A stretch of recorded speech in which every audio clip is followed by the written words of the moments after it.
আমার বন্ধুগণ, রাসূল পাক সাল্লাল্লাহু আলাইহি ওয়াসাল্লামকে যখন আল্লাহ তাআলা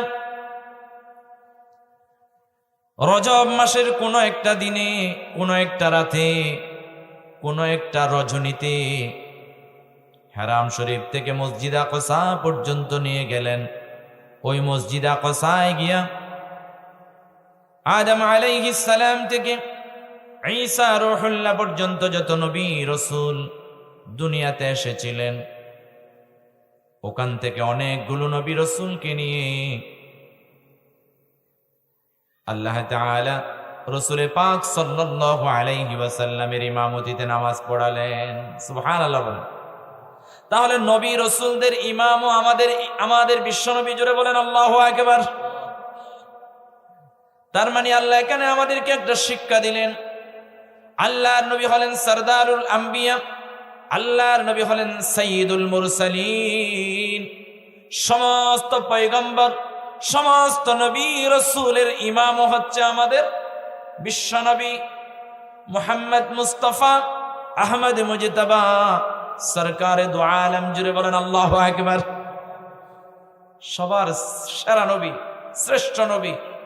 এমনকি আগের অনেক নবী রাসূল আমাদের রাসূলের উম্মত হওয়ার জন্য আকাঙ্ক্ষা করেছেন, জুড়ে বলেন আল্লাহু আকবার। আমরা সেই নবীর উম্মত, কিন্তু আমরা সেই নবীর উম্মত হয়েও রাসূল সাল্লাল্লাহু আলাইহি ওয়াসাল্লাম আমাদের জন্য যা এনেছেন তা আমরা গ্রহণ করতে রাজি না, জুড়ে বলেন না নাউজুবিল্লাহ। মা আতাকুমুর রাসূলু ফাখুযুহু ওয়া মা নাহাকুম আনহু ফান্তাহু। আল্লাহ তাআলা কোরআনুল কারীমে বলেন, আমার রাসূল তোমাদের জন্য যা নিয়ে এসেছে তা তোমরা গ্রহণ করো, আর যা থেকে তোমাদেরকে বারণ করেছে, নিষেধ করেছে, তা থেকে তোমরা বিরত থাকো। পারবো ইনশাআল্লাহ? আল্লাহ তৌফিক দান করুন বলি আমিন। আমি মেরাজের লম্বা ইতিহাস ঘটনা বলবো না, এখানে কি কি শিক্ষা আছে তা আমি বের করতে চাই। আল্লাহ নবী সাল্লাল্লাহু আলাইহি ওয়াসাল্লামকে আল্লাহ ওনার সান্নিধ্যে নিয়ে গেলেন, বন্ধুর সাথে সাক্ষাৎ হলো, কথোপকথন হলো, মুহাব্বতের আদান প্রদান হলো, ভাব বিনিময় হলো, এবং আমাদের প্রিয় মুহাম্মদ সাল্লাল্লাহু আলাইহি ওয়াসাল্লামকে আল্লাহ তাআলা বিভিন্ন জায়গা পরিভ্রমণ করালেন। আমাদের ঘরে যখন আমাদের কোনো বন্ধু কিংবা আত্মীয় স্বজন, খালাতো ভাই, ফুফাতো ভাই বোন, আত্মীয় স্বজন যখন বেড়াতে আসে, দর্শনীয় স্থানগুলোকে আমরা ভ্রমণ করিয়ে দেখিয়ে দিই। আমাদের কক্সবাজার যখন কোনো মানুষ বেড়াতে আসে, আমরা সাগর পাড়ে নিয়ে যাই, হিমচড়ি নিয়ে যাই, ইনানিতে নিয়ে যাই, বিভিন্ন জায়গা যেগুলো দেখার মতো সেখানে নিয়ে যাই। আল্লাহ তাআলা রাসূল পাক সাল্লাল্লাহু আলাইহি ওয়াসাল্লামকে জান্নাত দেখালেন, জাহান্নাম দেখালেন। জান্নাতের বিভিন্ন দৃশ্য আল্লাহর নবী দেখলেন, জাহান্নামের বিভিন্ন দৃশ্য আল্লাহর নবীকে আল্লাহ তাআলা দেখালেন। জান্নাত নিয়ে আমি অনেক আলোচনা আপনাদেরকে করেছি, আজকে জান্নাত নিয়ে আলোচনা করব না। এখান থেকে আমি শিক্ষা বের করতে চাই, জাহান্নামে আল্লাহর নবী কি দেখেছেন। হযরত জিবরিল আমিনকে বারবার প্রশ্ন করেছেন রাসূল পাক সাল্লাল্লাহু আলাইহি ওয়াসাল্লাম, যে দৃশ্যগুলো দেখেছেন তা নিয়ে। আল্লাহর নবীকে জাহান্নামের ভিতরে আল্লাহ এমন একটা দৃশ্য, আল্লাহ তাআলা কোরআনুল কারীমে বলেন, সুম্মা লা ইয়ামুতু ফিহা ওয়া লা ইয়াহইয়া। সেখানে মরণের মরণ হয়ে যাবে, বাঁচার মতো মানুষ বাঁচবেও না, মরার মতো মরবেও না, শুধু আযাবগুলো ভোগ করতে থাকবে। তো আল্লাহর নবী জিজ্ঞাসা করেন, ও জিবরিল, জাহান্নামের ভিতরে তো আমি এই দৃশ্য দেখলাম, এরা কারা? ওই লোকগুলো কারা যারা আযাব প্রাপ্ত লোকগুলো? জিবরিল আমিন আল্লাহর নবীকে বলেন, হে রাসূল, ওরা হচ্ছে তারা যারা তাদের নামাজগুলো যথাযথভাবে সঠিক সময়ে আদায় করত না। ফজরের নামাজ জোহরে, জোহরের নামাজ আসরে, আসরের নামাজ মাগরিবে, অথবা এক সপ্তাহ নামাজ না পড়ে শুধু জুমাবারে গিয়েছে, আমাদের সমাজে এমন মানুষ আছে না নাই? তাহলে মেরাজের শিক্ষা কি দেখেন। আল্লাহ নবীকে আল্লাহ মেরাজে নিয়ে গেলেন, দেখালেন জাহান্নাম। জাহান্নামের এই দৃশ্য দেখে যখন জিবরিল আমিন থেকে জিজ্ঞাসা করেন, জিবরিল আমিন বলেন যারা তাদের নামাজগুলো যথা সময়ে আদায় করত না, একদম যারা নামাজ পড়ে না তাদের কথা নয়, যারা পড়ে তাদের কথা আসছে। যারা পড়ে না তাদের শাস্তি কি হতে পারে? আমার বন্ধুগণ, আল্লাহ সুবহানাহু ওয়া তাআলা রাসূল পাক সাল্লাল্লাহু আলাইহি ওয়াসাল্লাম কি এই যে নামাজ নিয়ে অনেক আলোচনা হয়, কিন্তু নামাজ হলো মেরাজের একটা শিক্ষা। আল্লাহর নবী যখন মেরাজ থেকে চলে আসছিলেন, আল্লাহ তাআলা রাসূল পাক সাল্লাল্লাহু আলাইহি ওয়াসাল্লামকে উম্মতদের জন্য হাদিয়া দিলেন। কি দিলেন? হাদিয়া। দুনিয়াতে বিভিন্ন বিষয়, শরীয়ত, মাসালা মাসাইল জিবরিল আমিনের মাধ্যমে কোরআনুল কারীমের আয়াত আল্লাহর নবী সাল্লাল্লাহু আলাইহি ওয়াসাল্লামের কাছে নাজিল হয়, কিন্তু নামাজের ব্যাপারে স্বয়ং আল্লাহ মেরাজে নিয়ে গিয়ে রাসূলকে হাদিয়া হিসাবে, তোহফা হিসাবে, কোন মাধ্যম ছাড়া, মাঝখানে জিবরাইল আমিন মাঝখানে মাধ্যম ছাড়া সরাসরি রাসূলকে দিয়েছেন। জোরে বলেন আল্লাহু আকবার। তার মানে আল্লাহর নবীকে মেহমান বানাইয়া আমাদের জন্য তোহফা পাঠালেন। সুবহানাল্লাহ বলেন। এখন এই তোহফা যদি যথাযথভাবে আমরা গ্রহণ না করি, আর এই নামাজ যদি আমরা যথাযথভাবে আদায় না করি, না পড়ি, কায়েম না করি, তাহলে এই যে মেরাজের যে শিক্ষা সেটা আমরা নিতে পারলাম না। আমার বন্ধুগণ, কিয়ামতের কঠিন ময়দানে সর্বপ্রথম হিসাব হবে। আউয়ালু মা ইউহাসাবু বিহিল আবদু ইয়াউমাল কিয়ামাতিস সালাহ। সেদিন সর্বপ্রথম নামাজের হিসাব হবে। যার নামাজের হিসাবটা ভালো থাকবে, পরবর্তী হিসাবগুলো আল্লাহ তাআলা সহজ করে দেবে। আল্লাহু আকবার। নামাজের 5টি পুরস্কার রয়েছে। 1 নাম্বার, আপনার জীবনের রিজিকের সমস্যা আল্লাহ দূর করে দেবে। 2 নাম্বার, মৃত্যুর পরে কবরের আযাব মুক্ত করে দেবে। 3 নাম্বার, কিয়ামতের কঠিন ময়দানে ডান হাতে আমল নামা দেবে। আম্মা জান আয়েশা সিদ্দিকা রাদিয়াল্লাহু তাআলা আনহা রাসূল পাককে জিজ্ঞাসা করেন, ইয়া রাসূলুল্লাহ, ডান হাতে আমল নামা দেওয়ার মানে কি? আল্লাহর রাসূল বলেন, ডান হাতে আমল নামা যারা পাবে তাদের হিসাবটা আল্লাহ সহজ করবে, তারা জান্নাতি হবে। জোরে বলেন আল্লাহু আকবার। 4 নাম্বার পুরস্কার হবে, কিয়ামতের ময়দান থেকে জান্নাতে যাওয়ার জন্য একটা রাস্তা আছে, ফুলসিরাত জাহান্নামের উপরে নির্মিত। সেটা হবে চুলের চাইতে চিকন, খুরের চাইতে ধারালো, 30,000 বছরের দূরত্ব। ওই রাস্তাটা নামাজিরা বিদ্যুতের গতিতে পার হইয়া যাবে। সুবহানাল্লাহ। আর 5 ওয়াক্ত নামাজ যারা আদায় করে তাদের 5 নাম্বার পুরস্কার হলো বেলা হিসাব, কোন হিসাব ছাড়া আল্লাহ তাদেরকে জান্নাত দিয়ে দেবে। আল্লাহু আকবার। আমার বন্ধুগণ, আমার আলোচনার বিষয় এটা নয়, তবে মেরাজের শিক্ষা হলো আপনাকে 5 ওয়াক্ত নামাজ বা জামাত বা ওয়াক্ত পড়তে হবে। পারবেন ইনশাআল্লাহ? আল্লাহ তৌফিক দান করুন, বলি আমিন। এখানে আরেকটা শিক্ষা আছে। এই নামাজগুলো যখন নিয়ে আল্লাহর নবী আসতেছিলেন, আসার সময় মুসা আলাইহিস সালামের সাথে সাক্ষাৎ হয়ে যায়। মুসা আলাইহিস সালাম বলেন, হে রাসূল, আপনি তো আল্লাহর সান্নিধ্যে গিয়েছেন, আল্লাহ আপনাকে মেরাজ করালেন, সাথে আল্লাহ তাআলা আপনাকে আপনার উম্মতের জন্য কি হাদিয়া দিলেন, তোহফা দিলেন? আল্লাহর নবী বলেন, ও মুসা ভাই, শোনো শোনো, আল্লাহ তাআলা আমার উম্মতের জন্য, আমাদের জন্য 50 ওয়াক্ত নামাজ দিলেন। জুড়ে বলেন আল্লাহু আকবার। মুসা আলাইহিস সালাম বলেন, আমার উম্মতদেরকেও আল্লাহ নামাজ দিয়েছিলেন, তবে নামাজ যথাযথ আদায় করতে পারে নাই। আমার মনে হয় আপনার উম্মতেরা 50 ওয়াক্ত নামাজ পড়তে পারবে না, তাদের কষ্ট হয়ে যাবে। যান আল্লাহর কাছে গিয়ে একটু আপনি কমায়া নিয়ে আসেন। এভাবে বেশ কয়েকবার আল্লাহর কাছে যায়, কমায়া নিয়ে আসে। মুসা আলাইহিস সালামের কাছে আসে, মুসা আলাইহিস সালাম আবার পাঠায়। এভাবে করতে করতে বেশ কয়েকবারের মধ্যে 5 ওয়াক্ত কমাতে কমাতে শেষমেশ 5 ওয়াক্ত নিয়ে চলে আসলেন।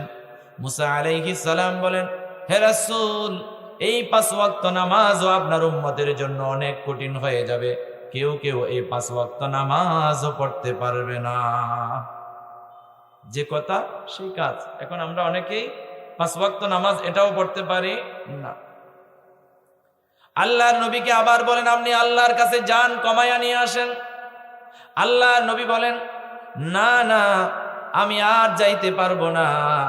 5 ওয়াক্ত কমাতে কমাতে 5 ওয়াক্তের মধ্যে নিয়ে আসলেন 50 ওয়াক্ত থেকে। আর এই 5 ওয়াক্ত যদি আল্লাহ আমাকে কমায়া দেয়, আর কোনো নামাজ থাকবে না। সুতরাং আমি আল্লাহর কাছে আর যাব না, এই 5 ওয়াক্ত নিয়ে আমি আমার উম্মতদের কাছে তোফা নিয়ে চলে যাব। আল্লাহ তাআলা ঘোষণা করে দিলেন, হে নবী, 50 ওয়াক্ত নামাজ আমার কুদরতি কলমে লিপিবদ্ধ হয়ে গেছে। এখান থেকে 1 ওয়াক্ত কমবে না। তবে হ্যাঁ, আমি কমিয়ে দিলাম, 5 ওয়াক্ত নামাজ যদি আপনার উম্মতেরা যথাযথভাবে আদায় করে বা সঠিকভাবে আদায় করে, তাহলে 5 ওয়াক্ত নামাজ আদায় করার ফজিলত, বরকত, লাভ হিসাবে আমি 50 ওয়াক্ত নামাজের সওয়াব দিয়ে দেব। জোরে বলেন আল্লাহু আকবার। আমরা পড়ি কিন্তু 5 ওয়াক্ত, আমাদেরকে আল্লাহ সওয়াব দেয় 50 ওয়াক্ত নামাজের। জোরে বলেন আল্লাহু আকবার। আর আমরা যখন নামাজে দাঁড়াই, আমাদের মেরাজ হয়ে যায়। আল্লাহু আকবার। আমাদের মেরাজ হলো নামাজে দাঁড়াবেন, সূরা ফাতিহা পড়বেন। কথা বলছেন কার সাথে? আসসালাতু মিরাজুল মুমিনিন। নামাজ হলো মুমিনদের মেরাজ। আপনি যদি আল্লাহর সাথে সাক্ষাৎ করতে চান, 5 ওয়াক্ত নামাজ পড়বেন, 5 বার সাক্ষাৎ হয়ে যাবে। আল্লাহু আকবার। শুধু তাই নয়, আপনি তাহাজ্জুদের নামাজ পড়ছেন, আল্লাহর সাথে সাক্ষাৎ হচ্ছে। আপনি নফল নামাজ পড়ছেন, আল্লাহর সাথে সাক্ষাৎ করছেন। তাহলে মেরাজের শিক্ষা হলো নামাজ, মেরাজের শিক্ষা হলো বা ওয়াক্ত আমাদেরকে নামাজ পড়তে হবে। পারবেন ইনশাআল্লাহ? এরপরে আল্লাহর নবী জাহান্নামের ভিতরে আরেকটা দৃশ্য দেখলেন। কিছু মানুষ, জাহান্নামী মানুষ, হাতের নখগুলো পিতলের। কিসের? পিতলের। এই পিতলের নখ দিয়া তার চেহারা কামচিয়ে কামচিয়ে চিড়ে চিড়ে খায়, আর বুকের গোশতগুলো চিড়ে চিড়ে চিড়ে চিড়ে খায়। আল্লাহর নবী জিবরিলকে জিজ্ঞাসা করেন, ও জিবরিল, যে দৃশ্যটা দেখলাম ওই দৃশ্যটা কিসের? জিবরিল আমিন বলেন, ইয়া রাসূলুল্লাহ, ইয়া হাবিবাল্লাহ, ওই লোকগুলো হচ্ছে তারা যারা দুনিয়াতে 2 জন লোক চায়ের দোকানে বসে তৃতীয় ব্যক্তির গীবত করেছে। আছে না নাই? মসজিদ থেকে নামাজ পড়ার পরে কিছু মুসল্লি আছে, চায়ের দোকানে গিয়ে ইমামের বদনাম করে, চায়ের দোকানে গিয়ে মুয়াজ্জিনের বদনাম করে, প্রতিনিধির বদনাম করে, সামনে এসে সালাম দেয়, পিছনে গিয়া গীবত করে। আছে না নাই? আল্লাহ নবীকে বলেন, হে রাসূল, ওই সমস্ত গীবতকারী, শিকায়তকারী, পরনিন্দাকারী যারা, তারা জাহান্নামের ভিতরে এই শাস্তি তারা পাবে। জোরে বলেন না নাউজুবিল্লাহ। তাহলে মেরাজের শিক্ষা হলো আমাদের গীবত বন্ধ করতে হবে। পারবেন ইনশাআল্লাহ? আমরা মানুষের কল্যাণ হয় এমন কথা বলবো। আমার বন্ধুগণ, রাসূল পাক সাল্লাল্লাহু আলাইহি ওয়াসাল্লাম জাহান্নামের আরেকটি দৃশ্য দেখলেন। কিছু লোক জাহান্নামের ভিতরে একটা রক্তের নদীতে হাবুডুবু গায়ে সাঁতার কাটে। কিসের নদী? কথা বলেন না কেন? আপনারা এখানে আছেন না নাই? একটু কথা বলেন। কিসের নদী? রক্তের নদী। জাহান্নামের ভিতরে রক্তের নদীতে কিছু মানুষ হাবুডুবু গায় সাঁতার কাটতে থাকে। এই দৃশ্য দেখে সেখানে আরেকটা কঠিন দৃশ্য হলো, ওই সাঁতার কেটে কেটে লোকগুলো কিনারায় আসতে চায়, পাহাড়ের পাদদেশে আসতে চায়। কিন্তু আসতে পারে না। জাহান্নামীর আযাবের ফেরেশতারা বিশাল বিশাল পাথর খণ্ড নিয়ে তাদের মাথার দিকে ছুঁড়ে মারে, আবার ওই রক্তে নদীতে মাঝখানে গিয়া পড়ে। জুড়ে বলেন নাউজুবিল্লাহ। আল্লাহ নবী জিজ্ঞাসা করেন, ও জিবরিল, ওই মানুষগুলোর এমন করুণ পরিণতি কেন? কি হয়েছে? তাদের কি অপরাধ? জিবরিল আমিন আল্লাহর নবীকে বলেন, হে রাসূল, তারা এমন অপরাধী যারা দুনিয়াতে বসে বসে লক্ষ লক্ষ কোটি কোটি টাকা সুদি লেনদেন করে, আর পৃথিবীর কোটি কোটি মানুষের ধন সম্পদ, টাকা পয়সা, দিনার দিরহামগুলো তার একই হাতে পুঁজিভূত করে। এমন সুদখোর আমাদের দেশে আছে না নাই? এরকম সুদখোর, জঘন্য সুদখোরদের করুণ পরিণতি হবে জাহান্নামে, রক্তের নদীতে হাবুডুবু খাবে।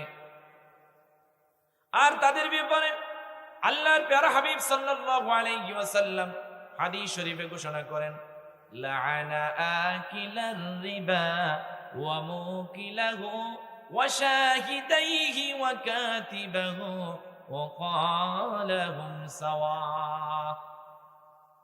যে সুদ দেয়, যে সুদ খায়, সুদের লেখক, সুদের সাক্ষী, চার প্রকার মানুষ সমান। আর ওই চার শ্রেণীর মানুষের উপর আল্লাহ এবং রাসূলের লানত, অভিশাপ। জুড়ে জুড়ে বলেন নাউজুবিল্লাহ। তাহলে আমাদের দেশে যারা সুদি লেনদেন করে তাদের উপর অভিশাপ, গজব কার? লানত কার? শয়তান, আল্লাহর অভিশপ্ত। আল্লাহর অভিশাপ পাওয়ার কারণে সে ধ্বংস হয়ে গেছে, বিতাড়িত হয়ে গেছে। আর যে মানুষগুলো সুদ খাওয়ার কারণে আল্লাহর অভিসম্পাত পাবে, লানত পাবে, তারা কি ভালো থাকবে নাকি? তারা কখনো জান্নাতে যাবে না, জাহান্নামেই চলে যাবে। তবে সুযোগ আছে, না বুঝে যদি এই অপরাধ করে, এই অপরাধ থেকে তওবা করে ফিরে আসে, যে লেনদেনটা রয়ে গেছে সেটা ছেড়ে দেয়, তাহলে সে মুক্ত হয়ে যাবে। তওবা করে ফিরে আসলে আপনার জীবনের সব গুনাহ আল্লাহ মাফ করে দেবে। আল্লাহু আকবার। আল্লাহ বড় দয়াবান, আল্লাহ বড় মেহেরবান। জোরে বলেন ঠিক কিনা? আমার বন্ধুগণ, আমি এই কথাগুলোকে লম্বা করার চেষ্টা করছি না, ছোট্ট ছোট্ট পরিসরে বলে দিচ্ছি। আমি বুঝাতে চাচ্ছি মেরাজের শিক্ষা। কিন্তু আমাদের দেশে গতানুগতিক ফাতিহা হয়। ফাতিহা করবেন, প্রত্যেক দিন করবেন। আপনি যতবার খাবেন ততবার করবেন। পারবেন তো? কারণ ফাতিহা মিন্স বিগিনিং অর ওপেনিং। ফাতিহা মানে হচ্ছে শুরু করা, আরম্ভ করা। আপনি যখন পানি খাবেন তখনও ফাতিহা বিসমিল্লাহ বলে খেলে। আপনি যখন ভাত খাইতে বসবেন বিসমিল্লাহি ওয়া আলা বারাকাতিল্লাহ বলার সাথে সাথে আপনার ফাতিহা হয়ে যাবে। আপনি যখন কোনো ফ্রুট খাবেন বিসমিল্লাহ বলার সাথে সাথে আপনার ফাতিহা হয়ে যাবে। জোরে বলেন আল্লাহু আকবার। আমার বন্ধুগণ, আল্লাহর নবী সাল্লাল্লাহু আলাইহি ওয়াসাল্লাম মেরাজ থেকে আসার সময় হঠাৎ করে একটা সুগন্ধ পেলেন। কি পেলেন? সুগন্ধ। আপনাদের কি কষ্ট হচ্ছে? আল্লাহর নবী একটা সুগন্ধ পেলেন। সুগন্ধ পাওয়ার পরে বলেন, হে রাসূল, এটা হলো জান্নাতের ভিতরে এমন একটা মেয়ের ঘর, এমন একটা মহিলার ঘর, যে মহিলাটা ফিরআউনের কন্যার চুল আঁচড়ানো দাসী। জোরে বলেন না সুবহানাল্লাহ। ফিরআউন কন্যার চুল আঁচড়ানো দাসীর জান্নাতের কামরা থেকে, ঘর থেকে সুগন্ধ আসে। আল্লাহু আকবার। অন্য বর্ণনায় আসছে ফিরআউনের স্ত্রী আসিয়া আলাইহাস সালামের জান্নাতের ঘর থেকে সুগন্ধ আসছে। আল্লাহু আকবার। ফিরআউন কন্যার চুল আঁচড়ানো দাসী কেমন ছিল? একদিন যখন ফিরআউন কন্যার চুল আঁচড়াতে গিয়ে চিরুনিটা মাটিতে পড়ে যায়, মাটি থেকে চিরুনিটা তুলতে গিয়ে বিসমিল্লাহ বলে তুলতে গেলেন। তোলার সময় ফিরআউন কন্যা যখন শুনল, তুই কার নামে এই চিরুনিটা নিচ থেকে উঠালি? তুই তো এটা আমার বাবার নামে তুলবি। আমার বাবার নামে কাজের শুরু হয়, আমার বাবার নামে দোকান উদ্বোধন হয়, আমার বাবার নামে ব্যবসা প্রতিষ্ঠান শুরু হয়, আমার বাবার নামে সকাল শুরু হয়, আমার বাবার নামে এই দিন শেষ হয়। জোরে জোরে বলেন নাউজুবিল্লাহ। ফিরআউন কন্যার দাসীকে ছেড় দিলেন যে তুই এই কথা উড্ডু কর, কি শোনালি আমি আমার বাবাকে বলে দেব, তুই কার নামে এই শিরোনি তুললি? ফিরআউন কন্যাকে তার দাসী ডাক মেরে বলেন, তোমার রব যিনি, তোমার বাবার রব যিনি, গোটা পৃথিবীর সৃষ্টিকর্তা যিনি, আসমান জমিনের সৃষ্টিকর্তা যিনি, তার নামে আমি, আল্লাহর নামে আমি চিরুনিটা উঠালাম। জুড়ে বলেন আল্লাহু আকবার। যা তুই তোর বাবাকে বলে দে, পরোয়া করি না। একথা ফিরআউন কন্যা রেগে মেগে তেলে বেগুনি হয়ে ফিরআউনের কাছে বলে দিল। ফিরআউন কন্যার দাসীর জন্য অগ্নিকুণ্ড বানালেন। বানানোর পরে তেল কিংবা পানি দিয়ে বিশাল একটা কড়াইকে গরম করলেন। ফিরআউন কন্যার দাসীর কিছু সন্তান ছিল, এক একটা সন্তান দাও দাও করে জ্বলন্ত আগুনের কয়লার উপরে রাখা কড়াইয়ের উপরে পানি কিংবা তেলের উপরে ঢেলে দিলেন। জুড়ে বলেন নাউজুবিল্লাহ। এক একটা সন্তানকে শহীদ করে দিচ্ছেন। শেষমেশ ছোট্ট শিশু, ছোট্ট সন্তান, খলিজার দল, আমাদের প্রত্যেকের আদরের সন্তান, ছোট্ট সন্তানটার প্রতি বেশি মহাব্বত, বেশি ভালোবাসা, আন্তরিকতা থাকে কি থাকে না? আহারে মা তো, মায়ের কলিজাটা বড় নরম, মনে হচ্ছে যেন এখন ইমানটা চলে যাবে ওই সন্তানের ভালোবাসায়। মা কেমন ভালোবাসা সন্তানের প্রতি দেখেন। একটা মা 10 মাস 10 দিন ধরে একটা সন্তানকে গর্ভধারণ করে। আমাদের মায়েরা জন্ম দেওয়ার সময় কেমন ব্যথা পায়। মেডিকেল সায়েন্টিস্ট গবেষকরা বলেন একটা মানুষের 40টা হাড্ডি একসাথে করে বিশাল হাতুড়ি দিয়ে একসাথে ভেঙে একটা বাড়িতে চূর্ণ বিচূর্ণ করলে যে না আঘাত পাবে তার চাইতেও বেশি কষ্ট, তার চাইতেও বেশি আঘাত পেয়ে আমাকে আপনাকে আমার মায়েরা জন্ম দিয়েছে। জুড়ে বলেন আল্লাহু আকবার। ওই মায়ের ছোট্ট সন্তান কলিজার দল, হঠাৎ করে আল্লাহ সুবহানাহু ওয়া তাআলা কুদরতি মাধ্যমে তার মুখ দিয়ে কথা বলা শুরু করে দিলেন। আল্লাহু আকবার। এই পৃথিবীতে আদম আলাইহিস সালাম থেকে ঈসা রূহুল্লাহ পর্যন্ত 3টা শিশু সন্তান কথা বলে দিচ্ছিল, কুলের শিশু। একটা হলো ঈসা আলাইহিস সালাম, মরিয়ম তনয় ঈসা আলাইহিস সালাম, মায়ের কোলে কিংবা দুলনায় কথা বলেছিল। আরেকটা হলো হযরত ইউসুফ আলাইহিস সালাম কে জুলেখা যখন দোষী সাব্যস্ত করেছিল,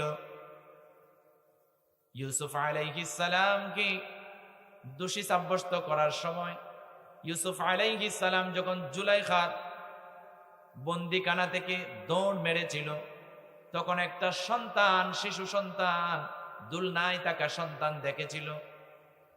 জুলাইখা পেছন দিক থেকে ইউসুফ আলাইহিস সালামের পাঞ্জাবির একটা টুকরা হাতের মধ্যে ছিঁড়ে নিয়ে ফেলেছিল। ওই শিশু সন্তানকে যখন জিজ্ঞাসা করা হলো কে দোষী, লম্বা ঘটনা, ওই দিকে যাচ্ছি না, বুঝাবার জন্য বলছি। ওই সন্তানটি বলেছিল ইউসুফ আলাইহিস সালামের সামনে যদি ছেঁড়া থাকে তাহলে ইউসুফ আলাইহিস সালাম দোষী, আর যদি পেছনে ছেঁড়া থাকে তাহলে ইউসুফ আলাইহিস সালাম নির্দোষ। জোরে বলেন আল্লাহু আকবার। সেদিন ইউসুফ আলাইহিস সালামকে ওই শিশু সন্তান নির্দোষ প্রমাণ করেছিল। এটা শিশু সন্তানের বাহাদুরি নয়, এটার বাহাদুরি হলো আল্লাহর। জোরে বলেন আল্লাহু আকবার। এটা আল্লাহর কুদরতি পাওয়ার। আমার বন্ধুগণ, এরপরে আরেকটা শিশু সন্তান কথা বলেছিল, ফিরআউন কন্যার দাসীর সেই কুলের সন্তান। আল্লাহু আকবার। ওই সন্তানটি ফিরআউন কন্যার দাসীকে ডাক মেরে বলেন, মা আমি এই কড়াইয়ের ভিতরে জান্নাত দেখতে পাচ্ছি। কড়াইয়ের ভিতরে যেই না আমাদেরকে ফেলবে, আমাদের ভাইদেরকে ফেলে দিয়েছে, ফেলার সাথে সাথে তারা জান্নাতে চলে গেছে। তুমি ঈমানকে মজবুত করো। এই ফিরাউনের কাছে তুমি ঈমান বিক্রি করো না জীবনের জন্য, আমার জন্য। সুতরাং তুমি তোমার ঈমানের উপর অবিচল অটুট থাকো। ফিরাউন খুব কষ্টের মাধ্যমে তাদের দুজনকে লাঞ্ছনার সহিত উলঙ্গ করে ওই কড়াইয়ের মধ্যে ঢেলে দিলেন, শহীদ করে ফেলেছেন। জোরে বলেন না আল্লাহু আকবার। ওই ফিরআউন কন্যার দাসী তার ঈমানের উপর অটুট অবিচল থাকার কারণে, তার ঈমানকে মজবুত করে রাখার কারণে ওই ফিরআউন কন্যার দাসীর জান্নাতি ঘর থেকে সুগন্ধ আসে। জোরে বলেন না আল্লাহু আকবার। তাহলে আমাদের ঈমানটাকে যদি আমরা মজবুত করতে পারি, পাকাপোক্ত করতে পারি, তাহলে আমাদেরকেও আল্লাহ সুবহানাহু ওয়া তাআলা জান্নাতে এমন ঘর দেবে। জোরে বলেন ঠিক কিনা? আর বন্ধুগণ, মেরাজ হলো একটা বিস্ময়কর ঘটনা, আশ্চর্যজনক ঘটনা। এজন্য আল্লাহ তাআলা মেরাজের কথা যেই সূরায় উল্লেখ করেছেন, যে আয়াতে উল্লেখ করেছেন, ওই আয়াতের প্রথম শব্দ হলো সুবহানাল্লাযী আসরা বিআবদিহি লাইলাম মিনাল মাসজিদিল হারামি ইলাল মাসজিদিল আকসা আল আকসাল্লাযী বারাকনা হাওলাহু লিনুরিয়াহু মিন আয়াতিনা ইন্নাহু হুয়াস সামিউল বাসীর। তাহলে প্রথম শব্দ কি? সুবহানা। আমরা যখন কোনো আশ্চর্য ঘটনা শুনি তখন কি বলি? সুবহানাল্লাহ। জোরে বলেন ঠিক কিনা? কোন একটা সুখবর শুনলে বলি আলহামদুলিল্লাহ, মাশাআল্লাহ। আশ্চর্যজনক ঘটনা শুনলে আমরা কি বলি? সুবহানাল্লাহ। এরকম অনেক আশ্চর্য ঘটনা রাসূল সাল্লাল্লাহু আলাইহি ওয়াসাল্লাম দুনিয়াতে আসার আগে হয়েছে, যেগুলো কোরআনুল কারীমে এসেছে। জোরে বলেন আল্লাহু আকবার। এই ধরনের কিছু মজার ঘটনা আপনাদেরকে বলি শিক্ষার জন্য। এক ইহুদি হযরত ওমর রাদিয়াল্লাহু তাআলা আনহুর কাছে এসে বলেন, তিনটা প্রশ্ন করলেন। ওই তিনটা প্রশ্নের উত্তর যদি ওমর রাদিয়াল্লাহু তাআলা আনহু দিতে পারে, তাহলে এই ইহুদি ঈমান আনয়ন করবে। জোরে বলেন না সুবহানাল্লাহ। তিনটা প্রশ্ন হলো, এক নাম্বার হলো, হে ওমর তুমি বলো, দুনিয়ার জমিনে পৃথিবীতে এমন একটা জায়গা আছে যে জায়গায় শুধু একদিন মাত্র কিছু সময় সূর্যের আলো লেগেছিল, পড়েছিল, আর কিয়ামত পর্যন্ত সেখানে সূর্যের আলো যাবে না। ওই জায়গাটি, ওই স্থানটি কোথায়? ঘটনাটা কঠিন না? প্রশ্নটা আশ্চর্যজনক না? দুই নাম্বার প্রশ্ন, হে ওমর, এমন দুই ভাই, যমজ ভাই, ভাই দুজনের বয়সের ব্যবধান হলো 100 বছর। কয় বছর? ভাই হলো যমজ, এক ভাই আরেক ভাইয়ের বয়সের ব্যবধান হলো 100 বছর। ওই দুই ভাই কে? আমাকে একটু জানাইয়া দাও। এই দুই নাম্বার প্রশ্ন যদি উত্তর দিতে পারো, আমি ঈমান আনবো। প্রশ্নটা একটু জটিল না? যমজ ভাই, বয়সের ব্যবধান হলে হয়তো 10 বছর, 5 বছর কিংবা 20 বছর হবে, এতটুকু, তাই না? কিন্তু 100 বছরের ব্যবধান। এই প্রশ্নের উত্তরটা হতে হবে কোরআন থেকে। যেটা বলেন আল্লাহু আকবার। কোরআনে আছে। 3 নাম্বার প্রশ্ন হলো, এমন এক ব্যক্তির নাম বলেন যে ব্যক্তিকে কবরে যাওয়ার পরে কবর 40 দিন পর্যন্ত ওই জীবিত মানুষটাকে নিয়ে দৌড়াদৌড়ি করেছে, লাশকে নিয়ে পুরা কবর 40 দিন পর্যন্ত দৌড়াদৌড়ি করেছে। শেষমেশ ওই কবর তাকে রাখতে পারে নাই, জীবিত ছেড়ে দিয়েছে। জুড়ে বলেন আল্লাহু আকবার। তাও কোরআনে আছে, কোরআন থেকে উত্তর দিতে হবে। প্রশ্ন একটু জটিল না? বিষয়গুলো আশ্চর্যজনক না? এগুলো কিন্তু রাসূলুল্লাহ সাল্লাল্লাহু আলাইহি ওয়াসাল্লাম দুনিয়াতে আসার অনেক পূর্বের। যারা বলেন না আল্লাহু আকবার। এখন ওমরকে প্রশ্ন করলেন তিনটা ইহুদি, পাশে ছিলেন রাইসুল মুফাসসিরিন আব্দুল্লাহ ইবনে মাসউদ রাদিয়াল্লাহু তাআলা আনহু। জোরে বলেন না আল্লাহু আকবার। মুফাসসিরদের সরদার, মুফাসসিরদের মাথার মুকুট হযরত আব্দুল্লাহ ইবনে আব্বাস রাদিয়াল্লাহু তাআলা আনহু ডাক মেরে বলেন, ও ওমর, শুনো শুনো, শুনেন শুনেন, এই ইহুদির তিনটা প্রশ্নের উত্তর আপনি না দিয়ে যদি আমি দিয়ে দিই কি হয়? হযরত ওমর রাদিয়াল্লাহু তাআলা আনহু ডাক মেরে বলেন, ও আব্বাস। আব্দুল্লাহ ইবনে আব্বাস তখনও 12 না কি 13 বছর, অল্প বয়সের। ও আব্বাস, পৃথিবীর সব ইহুদি খ্রিস্টানদেরকে, বেঈমানদেরকে জানায়া দাও, মুসলমানদের বাচ্চারা হচ্ছে সিংহ শাবক, সিংহের বাচ্চার মতো, বাঘের বাচ্চার মতো। জানায়া দাও, উত্তর দিয়া দাও। জুড়ে বলেন আল্লাহু আকবার। আব্দুল্লাহ ইবনে আব্বাস রাদিয়াল্লাহু তাআলা আনহু ডাক মেরে বলেন, ও ইহুদি শুনো, এক নাম্বার প্রশ্নের উত্তর হলো হযরত মূসা আলাইহিস সালাম এবং তার কওম, যাদেরকে আল্লাহর নবী মূসা আলাইহিস সালাম দাওয়াত দিয়ে তাওহীদের বিশ্বাস করালেন, কালিমার দাওয়াত দিয়েছেন, একত্ববাদের দাওয়াত দিয়েছেন, আল্লাহকে পরিচয় করালেন, ওই কওমদেরকে নিয়ে ফিরআউনের নির্যাতন থেকে বাঁচার জন্য একদিন গভীর রজনীতে ভোরবেলা পালিয়ে যাবেন এলাকা ছেড়ে 12টি গোত্রকে নিয়ে। ফিরআউন তার সৈন্যবাহিনী চতুর্পাশে ফিট করা, কোন দিকেই তারা বের হতে পারবে না। সকাল হলে তাদের 12টি গোত্র এবং মূসা আলাইহিস সালাম সহ সবাইকে নিয়ে নীল নদের পানিতে চুবায়া মারবে, এমন পরিস্থিতি, এমন জাল বুনে রাখলেন। ফিরআউনের সৈন্যবাহিনীদের নির্ঘুম রাত্রি যাপন করতে হবে।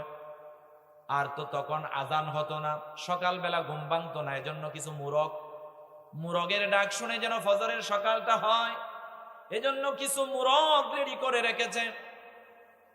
ওই দিন রাত্রিবেলা ফজরের সময় মুরগও ডাকে না।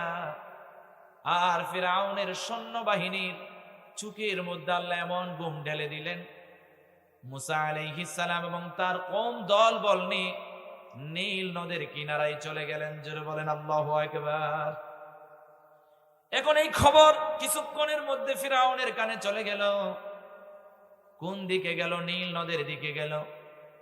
ফিরআউন এবার সবাইকে বলল, আর কোনো সমস্যা নাই, আমাদের কোনো টেনশন নাই, নীল নদ তারা পার হতে পারবে না।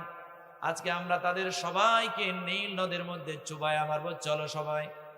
আসতেছে মূসা আলাইহিস সালামের কওমেরা দেখে বলে, মূসা আলাইহিস সালাম, যাও যাও, তুমি তোমার আল্লাহর লইয়া থাকো।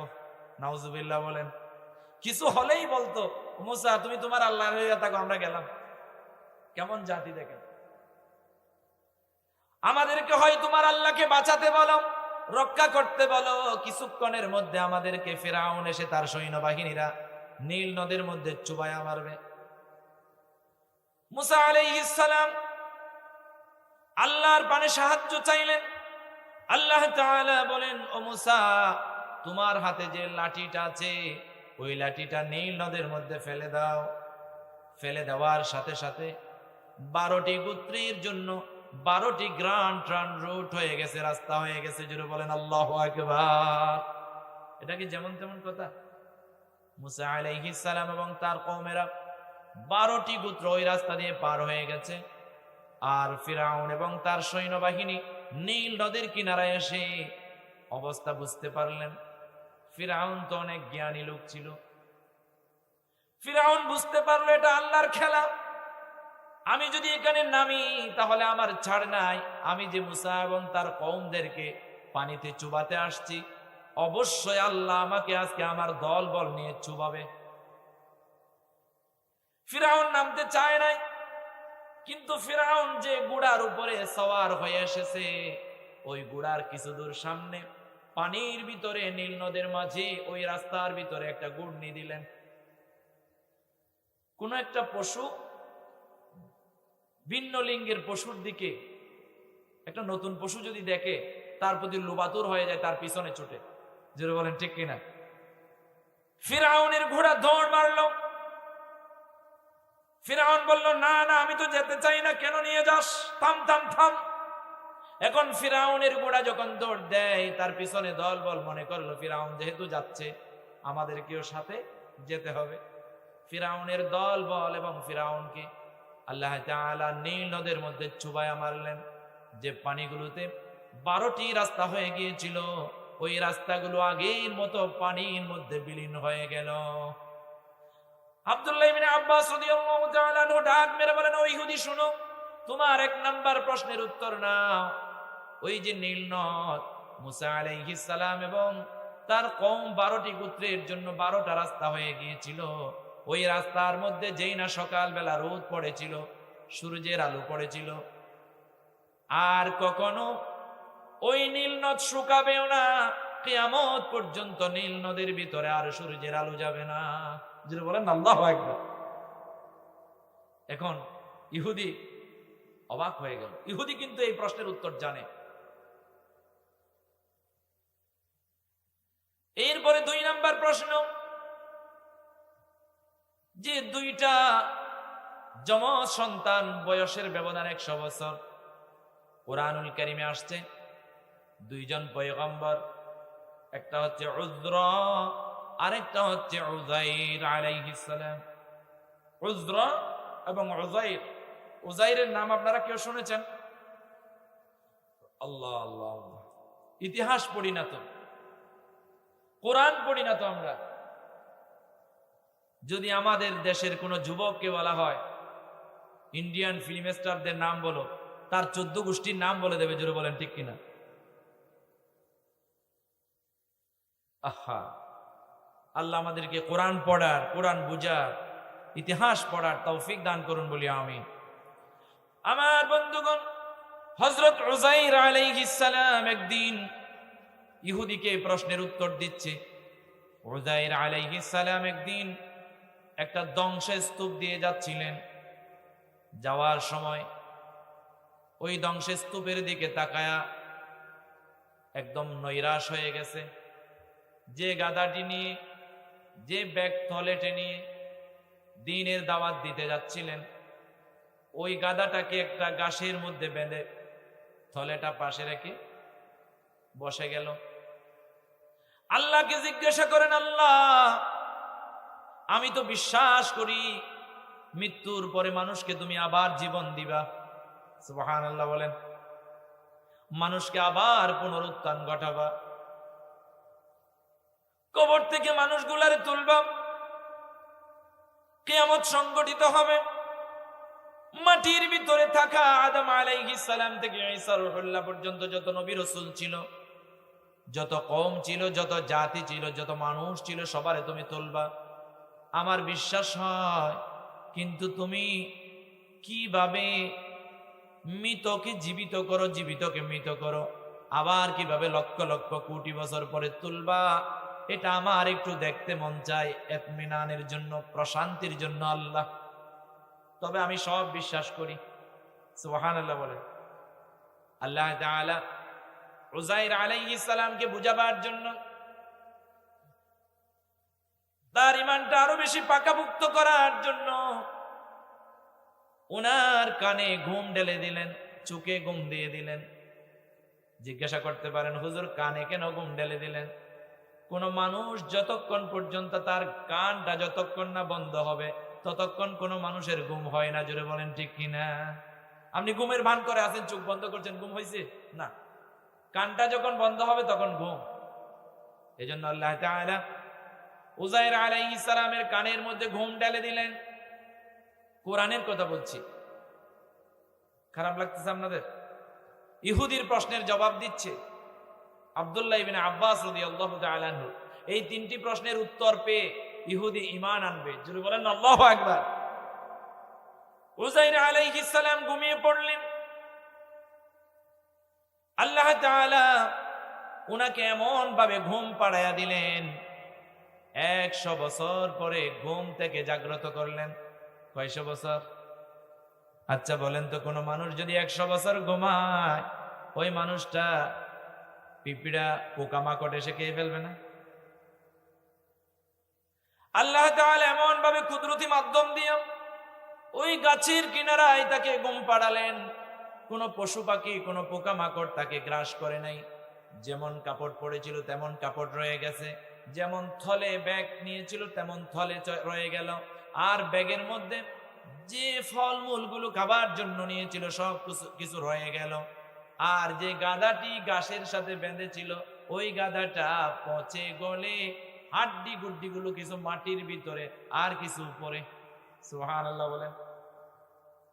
100 বছর পরে ঘুম ভাঙলো। আল্লাহ তাআলা জিজ্ঞাসা করেন, ও উযাইর, বলো তো তুমি কতক্ষণ ঘুমাইলা? উযাইর বলে, আল্লাহ হয়তো হাফ ডে, অর্ধেক দিন, কিংবা কিছু সময় আমি ঘুমাইছি। মানুষ তো ঘুমালে এমন ঘুমায়, হয়তো কয়েক ঘন্টা, না হয় অর্ধেক দিন। জোরে বলেন ঠিক কিনা? উযাইর আলাইহিস সালামকে আল্লাহ ডাক মেরে বলেন, উযাইর, তুমি একদিন নয়, 2 দিন নয়, 5 দিন নয়, অর্ধেক দিন নয়, 10 দিন নয়, 1 বছর নয়, 2 বছর নয়, প্রায় 100 বছর তুমি ঘুমিয়েছো। জোরে বলেন আল্লাহু আকবার। কি আশ্চর্য বিষয়, অবাক করার ঘটনা। এটার প্রমাণ স্বরূপ তুমি দেখো, তুমি যে গাধাটা এনেছিলা, গাধার দিকে তাকাও, দেখতে পায় গাধাটা পচে গলে মাটির সাথে মিশে গেছে, কিছু হাড্ডি দেখা যায়। আবার বলে তুমি তলের দিকে তাকাও, ফলমূল সবগুলো তরু তাজাই রয়ে গেল। জোরে বলেন আল্লাহু আকবার। আর বুঝতে বাকি রইল না, আল্লাহ সুবহানাহু ওয়া তাআলা দিনকে রাত বানাতে পারে, রাতকে দিন বানাতে পারে। জোরে বলেন ঠিক কিনা? আমার বন্ধুগণ,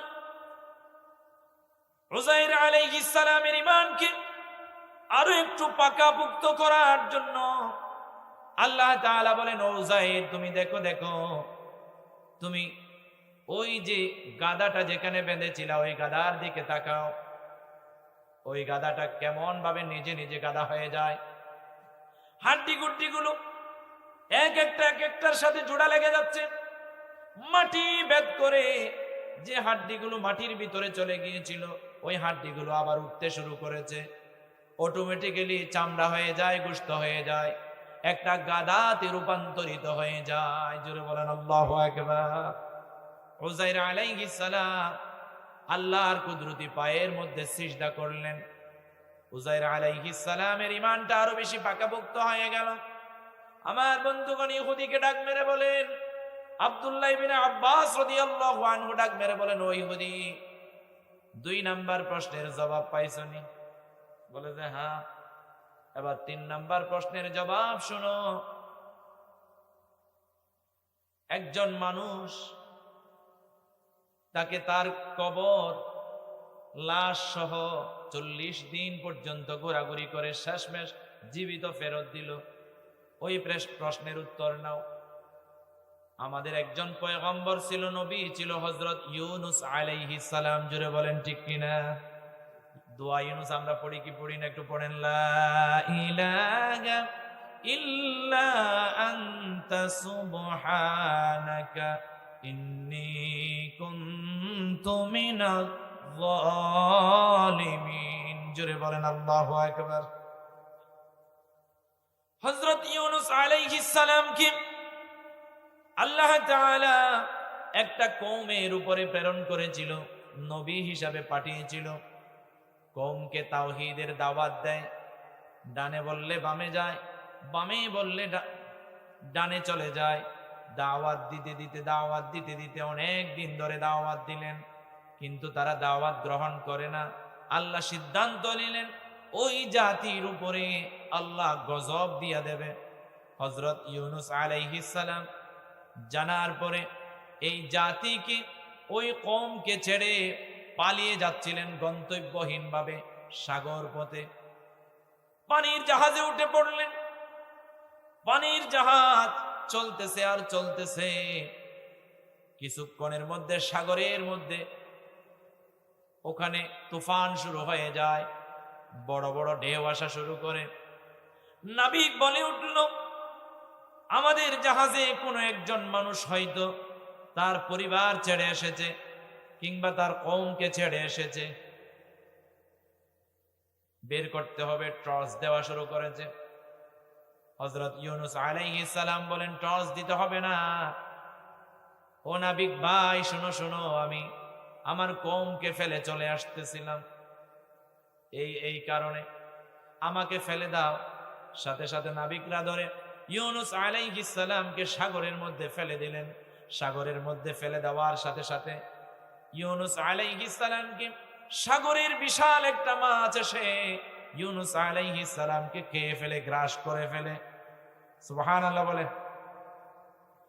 মাছের পেটের ভিতরে কুদরতি ভাবে আল্লাহ তাআলা মাছের পেটকে অ্যাকুরিয়াম বানিয়ে দিলেন। হুজুর, অ্যাকুরিয়াম কেমন? আমাদের ঘরে অ্যাকুরিয়াম আছে না, মানে গ্লাস ফিটিং, ভেতরে মাছ পানির মধ্যে। হযরত ইউনূস আলাইহিস সালামকে মাছের পেটের ভিতরে এমন ভাবে রাখলেন, ইউনূস আলাইহিস সালাম জীবিত, আর মাছের পেট থেকে সাগরের ভিতরে থাকা বিভিন্ন দৃশ্য দেখতেছেন। জোরে বলেন আল্লাহু আকবার। আরো জোরে বলেন আল্লাহু আকবার। হযরত ইউনূস আলাইহিস সালাম সেখানে সাগরের ভিতরের দৃশ্যগুলো দেখতেছে। সেখানে জিবরিল আমিন এসে গেলেন। জিবরিল আমিন আসার সাথে সাথে ইউনূস আলাইহিস সালাম জিজ্ঞাসা করেন, ও জিবরিল ভাই, তুমি কেমনে আসলা? বলে যে, যেই জায়গায় আল্লাহর নবী পয়গম্বর আসতে পারে সেখানে আমার তো আসার আর কোনো বাধা থাকে না। জোরে বলেন আল্লাহু আকবার। জিবরিল আমিনকে জিজ্ঞাসা করেন, ও জিবরিল, শুনো শুনো, আমাকে তো আল্লাহ কুদরতি মাধ্যম দিয়া মাছের পেটে জীবিত রাখলো আর সাগরের দৃশ্য দেখার মতো সুযোগ করে দিল। আমি এখানে আসার পর থেকে শুনতে পাই মাছের কেমন জানি একটা আওয়াজ, গুনগুন গুনগুন গুনগুন একটা আওয়াজ শুনতে পাই, সাগরের পানির একটা আওয়াজ শুনতে পাই। জিবরিল আমিন ডাক মেরে বলেন, যখন দেখবেন পাহাড়ের গাছপালা গুনগুন গুনগুন করে আওয়াজ করবে, পাতার নড়াচড়ার শব্দ, এগুলো গুনগুন গুনগুন কোনো শব্দ নয়, এগুলো আল্লাহর জিকির। জুড়ে বলেন আল্লাহ। জলজ প্রাণী আছে, গুনগুন গুনগুন করে যে আওয়াজটা আপনি শুনতে পাচ্ছেন, এটা হলো আল্লাহর জিকির।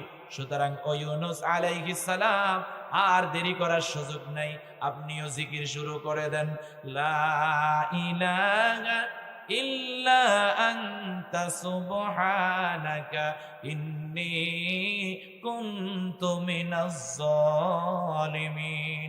এই দোয়া, এই জিকির করতে করতে করতে প্রায় 40 দিন পরে হযরত ইউনূস আলাইহিস সালামকে একটা সাগরের কিনারায়, ধরেন কক্সবাজার সাগরের মতো আর সাগর পাড়ের মতো একটা সাগর পাড়ে হযরত ইউনূস আলাইহিস সালামকে নামিয়ে দিলেন। জোরে বলেন না সুবহানাল্লাহ। আর আল্লাহর নবী পয়গম্বর ইউনূস আলাইহিস সালামকে যে সময়ে নামিয়ে দিলেন সেই সময়টা হচ্ছে আসরের সময়। হযরত ইউনূস আলাইহিস সালাম শুকরিয়া করে আসরের ওয়াক্তে নামাজ পড়েছিলেন। ওই নামাজ আমাদের জন্য আসরের নামাজ। জোরে বলেন না আল্লাহু আকবার।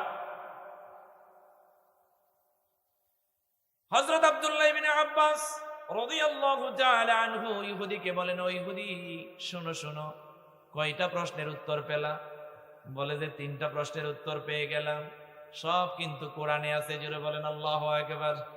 ইহুদি ওমর রাদিয়াল্লাহু তাআলা আনহুকে এবং আব্দুল্লাহ ইবনে আব্বাস রাদিয়াল্লাহু তাআলা আনহুকে ডাক মেরে বলেন, ওমর ও আব্বাস, আব্দুল্লাহ ইবনে আব্বাস, 3টা প্রশ্নের উত্তর আমি পেয়ে গেলাম, আর দেরি করার সুযোগ নাই। দাওলাতি কালিমা, তাওহীদের কালিমা, কালিমা আমাকে তোমরা মুখে মুখে পড়ায়া দাও। লা ইলাহা ইল্লাল্লাহ মুহাম্মাদুর রাসূলুল্লাহ। তাদারুসুল ইলমি সাআতাম মিনাল লাইলি খায়রুম মিন ইহয়াইহা। কোন মানুষ যদি রাত্রিবেলা কিছু সময় দিন জানার জন্য, ধর্ম বোঝার জন্য, ইসলামকে জানার জন্য সময় ব্যয় করে, তাহলে সারা রাত যেন সে তার চাইতেও বেশি যেন সে আমল করলো এর চাইতে সওয়াব যেন বেশি পেল। জোরে বলেন না আল্লাহু আকবার। সারা রাত নফল ইবাদত করলে যে সওয়াব তার চাইতে বেশি সওয়াব পেয়ে গেল। জোরে বলেন না আল্লাহু আকবার। আর কোরআনের ছাত্র যারা, তাদের ব্যাপারে আল্লাহর নবী বলেন খায়রুকুম মান তাআল্লামাল কুরআনা ওয়া আল্লামা, যারা কোরআন নিজে শিখে এবং অন্যকে শেখায়, কোরআনের শিক্ষক কিংবা কোরআনের ছাত্র, এদের চাইতে উত্তম মানুষ পৃথিবীতে আল্লাহর কাছে আর কেউ নাই। আল্লাহর রাসূল বলেন এরা হচ্ছে আল্লাহর কাছে উত্তম মানুষ। সুবহানাল্লাহ বলেন। পৃথিবীতে মানুষকে বিভিন্ন ভাবে আল্লাহ উত্তম বলেছেন। যেমন আমার আনোয়ার ভাইকেও আল্লাহ উত্তম বলেছেন, খায়রুন নাসি মান ইয়ানফাউন নাস, বলে যে মানুষ মানুষের উপকার সাধন করে ওই মানুষটা আল্লাহর কাছে উত্তম, আল্লাহর কাছে প্রিয়। যদি বলেন আল্লাহু আকবার। তাহলে দ্বীনি প্রতিষ্ঠানে সহযোগিতা করলো আমাদের ফরিদ ভাই এবং রফিকুল ইসলাম ভাই, তারা আল্লাহর কাছে প্রিয়। তারা শুধু দ্বীনি প্রতিষ্ঠানে জায়গা দিয়ে এমনি প্রিয় হয়েছে তা নয়, জান্নাতে আল্লাহ ঘর নির্মাণ করতেছে। জোরে বলেন আল্লাহু আকবার। জান্নাতের জায়গা ক্রয় করে নিয়েছে। জোরে বলেন আল্লাহু আকবার। প্রথমত যে জায়গাটা মাদ্রাসার জন্য দান করেছে এটাও একটা জান্নাত। আল্লাহু আকবার বলেন। এই জায়গায় এসে মাদ্রাসার ছাত্র ছাত্রীরা জান্নাতে যাওয়ার পথ শিখবে, পথের পরিচয় পাবে। এই জায়গাটাও জান্নাত। জোরে বলেন আল্লাহু আকবার। আল্লাহ তাআলা কুরআনুল কারীমে বলেন ইকরা বিসমি রাব্বিকাল্লাযী খালাক। এটা হচ্ছে রাসূল পাক সাল্লাল্লাহু আলাইহি ওয়াসাল্লামের উপর যখন জিবরিল আমিন সর্বপ্রথম আল্লাহর পক্ষ থেকে কুরআনুল কারীমের ওহী নিয়ে আসেন। এই সূরা আলাকের 5টি আয়াত। ইকরা বিসমি রাব্বিকাল্লাযী খালাক খালাকাল ইনসানা মিন আলাক اقرأ وربك الأكرم الذي علم بالقلم علم الإنسان ما لم يعلم। আল্লাহর নবীকে বলেন হে রাসূল আপনি পড়ুন, প্রভুর নামে শুরু করেন। বিসমি রাব্বিকাল্লাযী খালাক, যিনি আপনাকে সৃষ্টি করেছেন তার নামে শুরু করেন। তাহলে আমাদেরকে আল্লাহ সৃষ্টি করেছেন, সুন্দর একটা জমিনে, সুন্দর একটা পৃথিবীতে প্রতিনিধি বানালেন। যিনি আমাদেরকে এই দুনিয়াতে পাঠালেন তার নামে আমরা পড়া শুরু করতে চাই। জোরে বলেন ঠিক কিনা? তার নামে যদি পড়তে চান দ্বীনি প্রতিষ্ঠানে আসা লাগবে, তার নামে যদি পড়তে চান কোরআন পড়া লাগবে, তার নামে যদি পড়তে চান ইসলামিক শিক্ষা অর্জন করতে হবে, দ্বীনি ইলম দ্বীনি জ্ঞান অর্জন করতে হবে। পারবেন ইনশাআল্লাহ। আল্লাহ তৌফিক দান করুন বলি আমিন। আমাদের সন্তানগুলো আমরা কেউ টিকে থাকবো না, একদিন এই দুনিয়া ছেড়ে আমাদের সবাইকে চলে যেতে হবে।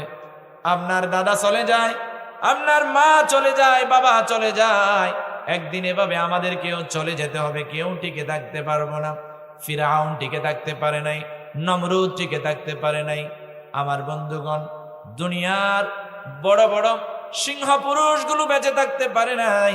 এমনকি আমাদের শ্রেষ্ঠ নবী, পেয়ারা নবী, সাইয়্যিদুল মুরসালিন, সকল রাসূলদের সর্দার এবং সকল পয়গম্বরদের সর্দার যিনি, তিনিও পৃথিবীতে থাকে নাই, পৃথিবী ছেড়ে চলে গিয়েছেন।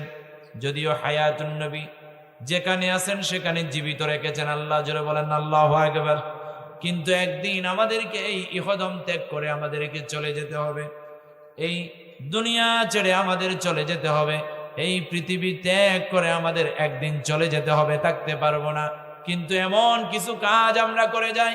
আপনার সন্তানটাকে দ্বীনি শিক্ষা দিয়ে যান, নামাজ পড়ে তারা বলবে রব্বিরহামহুমা কামা রব্বায়ানি সগীরা, এভাবে দোয়া করবে।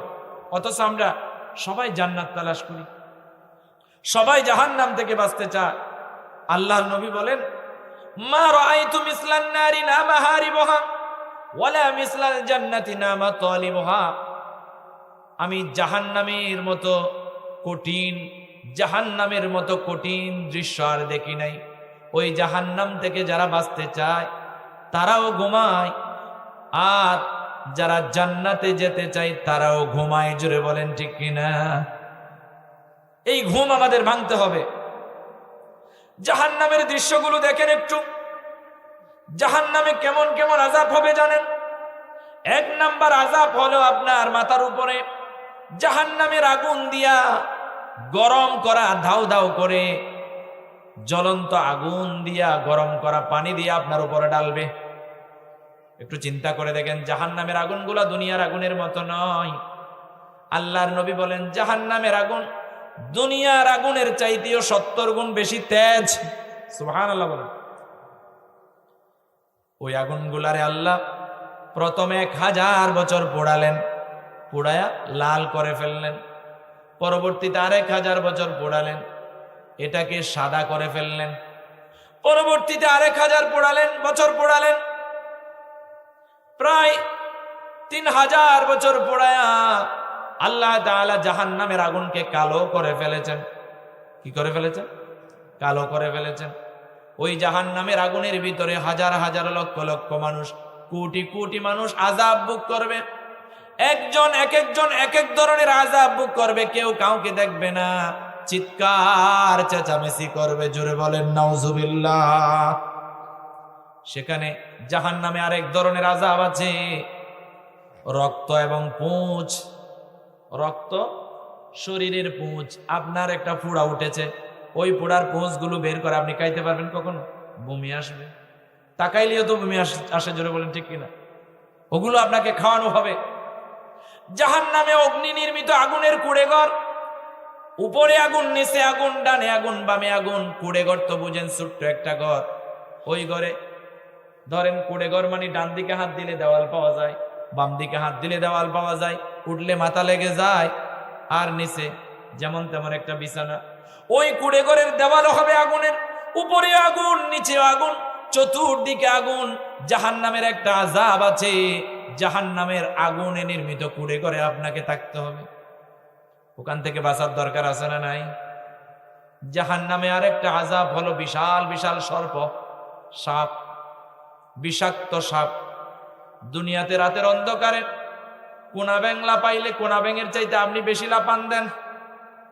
যেই রাস্তা দিয়ে একবার সাপ দেখেছেন, 1 মাস ধরে ওই রাস্তা দিয়ে আপনি হাঁটেন নাই।